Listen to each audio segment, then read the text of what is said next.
Good evening and welcome to my channel. Tonight we'll be continuing our story of Wuthering Heights by Emily Bronte. Chapter 8. On the morning of a fine June day, my first bonny little nursling and the last of the ancient Earnshaw stock was born. We were busy with the hay in a far-away field when the girl that usually brought our breakfast came running an hour too soon across the meadow and up the lane, calling me as she ran. "Oh, such a grand barn," she panted out. "The finest lad that ever breathed. But the doctor says Mrs. must go. He says she's been in a consumption these many months. I heard him tell Mr. Hindley, and now she has nothing to keep her, and she'll be dead before winter. You must come home directly. You are to nurse it, Nellie, to feed it with sugar and milk, and take care of it day and night. I wish I were you, because it will be all yours when there is no Mrs." "But is she very ill?" I asked, flinging down my rake and tying my bonnet. "I guess she is, yet she looks bravely," replied the girl, "and she talks as if she thought of living to see it grow a man. She's out of her head for joy. It's such a beauty. If I were her, I'm certain I should not die. I should get better at the bare sight of it, in spite of Kenneth." I was fairly mad at him. Dame Archer brought the cherub down to master in the house, and his face just began to light up, when the old croaker steps forward and says he, "Earnshaw, it's a blessing your wife has been spared to leave you this son." When she came, I felt convinced we shouldn't keep her long, and now I must tell you, the winter will probably finish her. Don't take on and fret about it too much. It can't be helped. And besides, you should have known better than to choose such a rush of a lass. "And what did the master answer?" I inquired. "I think he swore, but I didn't mind him. I was straining to see the barn," and she began again to describe it rapturously. I, as zealous as herself, hurried eagerly home to admire on my part, though I was very sad for Hindley's sake. He had room in his heart only for two idols, his wife and himself. He doted on both and adored one, and I couldn't conceive how he would bear the loss. When we got to Wuthering Heights, there he stood at the front door, and as I passed in, I asked, "How is the baby?" "Nearly ready to run about now," he replied, putting on a cheerful smile. "And the mistress?" I ventured to inquire. "The doctor says she's—" "Damn the doctor," he interrupted, reddening. "Frances is quite right. She'll be perfectly well by this time next week. Are you going upstairs? Will you tell her that I'll come if she'll promise not to talk? I left her because she would not hold her tongue, and she must. Tell her Mr. Kenneth says she must be quiet." I delivered this message to Mrs. Earnshaw. She seemed in flighty spirits and replied merrily, "I hardly spoke a word, Ellen, and there he has gone out twice crying. Well, say I promise I won't speak, but that does not bind me not to laugh at him. Poor soul! Till within a week of her death that gay heart never failed her, and her husband persisted doggedly, nay, furiously, in affirming her health improved every day. When Kenneth warned him that his medicines were useless at that stage of the malady, and he needn't put him to further expense by attending her, he retorted, "I know you need not. She's well. She does not want any more attendance from you. She never was in a consumption. It was a fever, and it is gone. Her pulse is as slow as mine now, and her cheek as cool." He told his wife the same story, and she seemed to believe him, but one night, while leaning on his shoulder, in the act of saying she thought she should be able to get up tomorrow, a fit of coughing took her. A very slight one. He raised her in his arms. She put her two hands about his neck. Her face changed, and she was dead. As the girl had anticipated, the child, heartened, fell wholly into my hands. Mr. Earnshaw, provided he saw him healthy and never heard him cry, was contented as far as regarded him. For himself, he grew desperate. His sorrow was of that kind that will not lament. He neither wept nor prayed. He cursed and defied, execrated God and man, and gave himself up to reckless dissipation. The service could not bear his tyrannical and evil conduct long. Joseph and I were the only two that would stay. I had not the heart to leave my charge, and besides, you know, I had been his foster sister, and excused his behavior more readily than a stranger would. Joseph remained to hector over tenants and laborers, and because it was his vocation to be where he had plenty of wickedness to reprove. The master bad ways and bad companions formed a pretty example for Catherine and Heathcliff. His treatment of the latter was enough to make a fiend of a saint, and truly it appeared as if the lad were possessed of something diabolical at that period. He delighted to witness Hindley degrading himself past redemption, and became daily more notable for savage sullenness and ferocity. I could not half tell what an infernal house we had. The curate dropped calling, and nobody decent came near us at last, unless Edgar Linton's visits to Miss Cathy might be an exception. At 15, she was the queen of the countryside. She had no peer, and she did turn out a haughty, headstrong creature. I own I did not like her. After infancy was past, and I vexed her frequently by trying to bring down her arrogance. She never took an aversion to me, though. She had a wondrous constancy to old attachments. Even Heathcliff kept his hold on her affections unalterably, and young Linton, with all his superiority, found it difficult to make an equally deep impression. He was my late master. That is his portrait over the fireplace. It used to hang on one side, and his wife's on the other, but hers has been removed, or else you might see something of what she was. Can you make that out? Mrs. Dean raised the candle, and I discerned a soft-featured face, exceedingly resembling the young lady at the Heights, but more pensive and amiable in expression. It formed a sweet picture. The long, light hair curled slightly on the temples, the eyes were large and serious, the figure almost too graceful. I did not marvel how Catherine Earnshaw could forget her first friend for such an individual. I marveled much how he, with a mind to correspond with this person, could fancy my idea of Catherine Earnshaw. A very agreeable portrait, I observed to the housekeeper. Is it like? Yes, she answered, but he looked better when he was animated. That is his everyday countenance. He wanted spirit in general.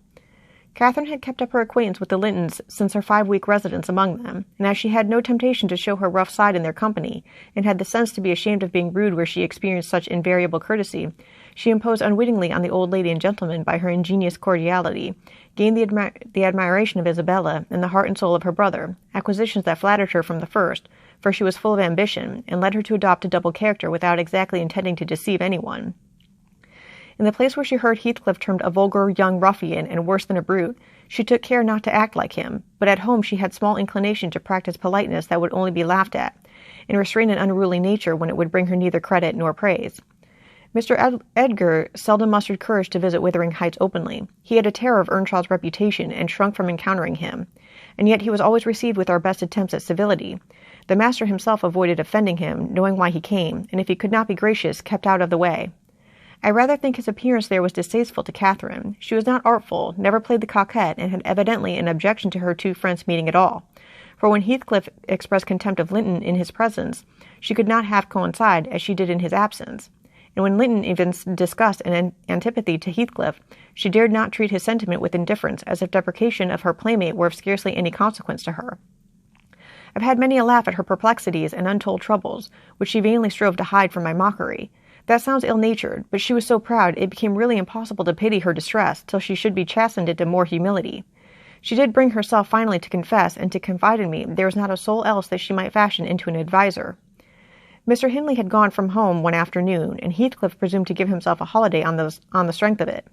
He had reached the age of 16 then, I think, and without having bad features or being deficient in intellect, he contrived to convey an impression of inward and outward repulsiveness that his present aspect retains no traces of.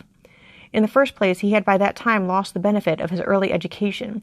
Continual hard work, begun soon and concluded late, had extinguished any curiosity he once possessed in pursuit of knowledge, and any love for books or learning. His childhood sense of superiority instilled into him by the favors of old Mr. Earnshaw was faded away. He struggled long to keep up an equality with Catherine in her studies, and yielded with poignant though silent regret, but he yielded completely, and there was no prevailing on him to take a step in the way of moving upward when he found he must necessarily sink beneath his former level. Then personal appearance sympathized with mental deterioration. He acquired a slouching gait and ignoble look. His naturally reserved disposition was exaggerated into an almost idiotic excess of unsociable moroseness, and he took a grim pleasure apparently in exciting the aversion rather than the esteem of his few acquaintance. Catherine and he were constant companions still at his seasons of respite from labor, but he had ceased to express his fondness for her in words, and recoiled with angry suspicion from her girlish caresses, as if conscious there could be no gratification in lavishing such marks of affection on him. On the before-named occasion he came into the house to announce his intention of doing nothing, while I was assisting Miss Cathy to arrange her dress. She had not reckoned on his taking it into his head to be idle, and imagining she would have the whole place to herself, she managed by some means to inform Mr. Edgar of her brother's absence, and was then preparing to receive him. "Cathy, are you busy this afternoon?" asked Heathcliff. "Are you going anywhere?" "No, it is raining," she answered. "Why have you that silk frock on, then?" he said. "Nobody coming here, I hope?" "Not that I know of," stammered Miss. "But you should be in the field now, Heathcliff. It is an hour past dinner time. I thought you were gone." "Hindley does not often free us from his accursed presence," observed the boy. "I'll not work any more today. I'll stay with you." "Oh, but Joseph will tell," she suggested. "You'd better go." "Joseph is loading lime on the further side of Penston Crags. It will take him till dark, and he'll never know." So saying, he lounged to the fire and sat down. Catherine reflected an instant with knitted brows. She found it needful to smooth the way for an intrusion. "Isabella and Edgar Linton talked of calling this afternoon," she said at the conclusion of a minute's silence. "As it rains, I hardly expect them, but they may come, and if they do, you run the risk of being scolded for no good." "Order Ellen to say you are engaged, Cathy," he persisted. "Don't turn me out for those pitiful, silly friends of yours. I'm on the point sometimes of complaining but I'll not—" "That they what?" cried Catherine, gazing at him with a troubled countenance. "Oh, Nellie," she added, petulantly, jerking her head away from my hand, "you've combed my hair quite out of curl. That's enough. Let me alone. What are you on the point of complaining about, Heathcliff?" "Nothing. Only look at the almanac on that wall." He pointed to a framed sheet hanging near the window and continued. The crosses are for the evenings you have spent with the Lintons, the dots for those spent with me. Do you see? I've marked every day." "Yes, very foolish, as if I took notice," replied Catherine in a peevish tone. "And where is the sense of that?" "To show that I do take notice," said Heathcliff. "And should I always be sitting with you?" she demanded, growing more irritated. "What good do I get? What do you talk about? You might be dumb or a baby, for anything you say to amuse me, or for anything you do either." "You never told me before that I talk too little, or that you dislike my company, Cathy," exclaimed Heathcliff with much agitation. "It's no company at all when people know nothing and say nothing," she muttered. Her companion rose up, but he hadn't time to express his feelings further, for a horse's feet were heard on the flags, and having knocked gently, young Linton entered, his face brilliant with delight at the unexpected summons he had received. Doubtless, Catherine marked the difference between her friends as one came in and the other went out. The contrast resembled what you see in exchanging a bleak, hilly coal country for a beautiful, fertile valley, and his voice and greeting were as opposite as his aspect. He had a sweet, low manner of speaking, and pronounced his words as you do, that's less gruff than we talk here, and softer. "I'm not come too soon, am I?" he said, casting a look at me. I had begun to wipe the plate and tidy some drawers at the far end in the dresser. "No," answered Catherine. "What are you doing there, Nellie?" "My work, miss," I replied. Mr. Hindley had given me directions to make a third party in any private visits Linton chose to pay. She stepped behind me and whispered crossly, "Take yourself and your dusters off. When company are in the house, servants don't commence scouring and cleaning in the room where they are." "It's a good opportunity, now that master is away," I answered aloud. "He hates me to be fidgeting over these things in his presence. I'm sure Mr. Edgar will excuse me." "I hate you to be fidgeting in my presence," exclaimed the young lady imperiously. Not allowing her guest time to speak, she had failed to recover her equanimity since the little dispute with Heathcliff. "I'm sorry for it, Miss Catherine," was my response, and I proceeded assiduously with my occupation. She, supposing Edgar could not see her, snatched the cloth from my hand and pinched me, with a prolonged wrench, very spitefully on the arm. I've said I did not love her, and rather relished mortifying her vanity now and then. Besides, she hurt me extremely, so I started up from my knees and screamed out, "Oh, miss, that's a nasty trick! You have no right to nip me, and I'm not going to bear it." "I didn't touch you, you lying creature," cried she, her fingers tingling to repeat the act, and her ears red with rage. She never had power to conceal her passion. It always set her whole complexion in a blaze. "What's that, then?" I retorted, showing a decided purple witness to refute her. She stamped her foot, wavered a moment, and then, irresistibly impelled by the naughty spirit within her, slapped me on the cheek, a stinging blow that filled both eyes with water. "Catherine, love, Catherine," interposed Linton, greatly shocked at the double fault of falsehood and violence which his idol had committed. "Leave the room, Ellen," she repeated, trembling all over. Little Harton, who followed me everywhere and was sitting near me on the floor, at seeing my tears commenced crying himself, and sobbed out complaints against wicked Aunt Cathy, which drew her fury on his unlucky head. She seized his shoulders and shook him till the poor child waxed livid, and Edgar thoughtlessly laid hold of her hands to deliver him. In an instant one was wrung free, and the astonished young man felt it applied over his own ear in a way that could not be mistaken for jest. He drew back in consternation. I lifted Harton in my arms and walked off to the kitchen with him, leaving the door of communication open, for I was curious to watch how they would settle their disagreement. The insulted visitor moved to the spot where he had laid his hat, pale and with a quivering lip. "That's right," I said to myself. "Take warning and be gone. It's a kindness to let you have a glimpse of her genuine disposition." "Where are you going?" demanded Catherine, advancing to the door. He swerved aside and attempted to pass. "You must not go," she exclaimed energetically. "I must and shall," he replied in a subdued voice. "No," she persisted, grasping the handle. "Not yet, Edgar Linton. Sit down. You shall not leave me in that temper. I should be miserable all night, and I won't be miserable for you." "Can I stay after you have struck me?" asked Linton. Catherine was mute. "You've made me afraid and ashamed of you," he continued. "I'll not come here again." Her eyes began to glisten and her lids to twinkle. "And you told a deliberate untruth," he said. "I didn't," she cried, recovering her speech. "I did nothing deliberately." "Well, go if you please. Get away. And now I'll cry. I'll cry myself sick." She dropped down on her knees by a chair and set to weeping in serious earnest. Edgar persevered in his resolution as far as the court. There he lingered. I resolved to encourage him. "Miss is dreadfully wayward, sir," I called out, "as bad as any marred child. You'd better be riding home, or else she will be sick only to grieve us." The soft thing looked askance through the window. He possessed the power to depart as much as a cat possesses the power to leave a mouse half-killed or a bird half-eaten. "Ah," I thought, "there will be no saving him. He's doomed and flies to his fate." And so it was. He turned abruptly, hastened into the house again, shut the door behind him, and when I went in a while after to inform them that Earnshaw had come home rabid drunk, ready to pull the whole place about our ears, his ordinary frame of mind in that condition, I saw the quarrel had merely effected a closer intimacy, had broken the outwards of youthful timidity, and enabled them to forsake the disguise of friendship and confess themselves lovers.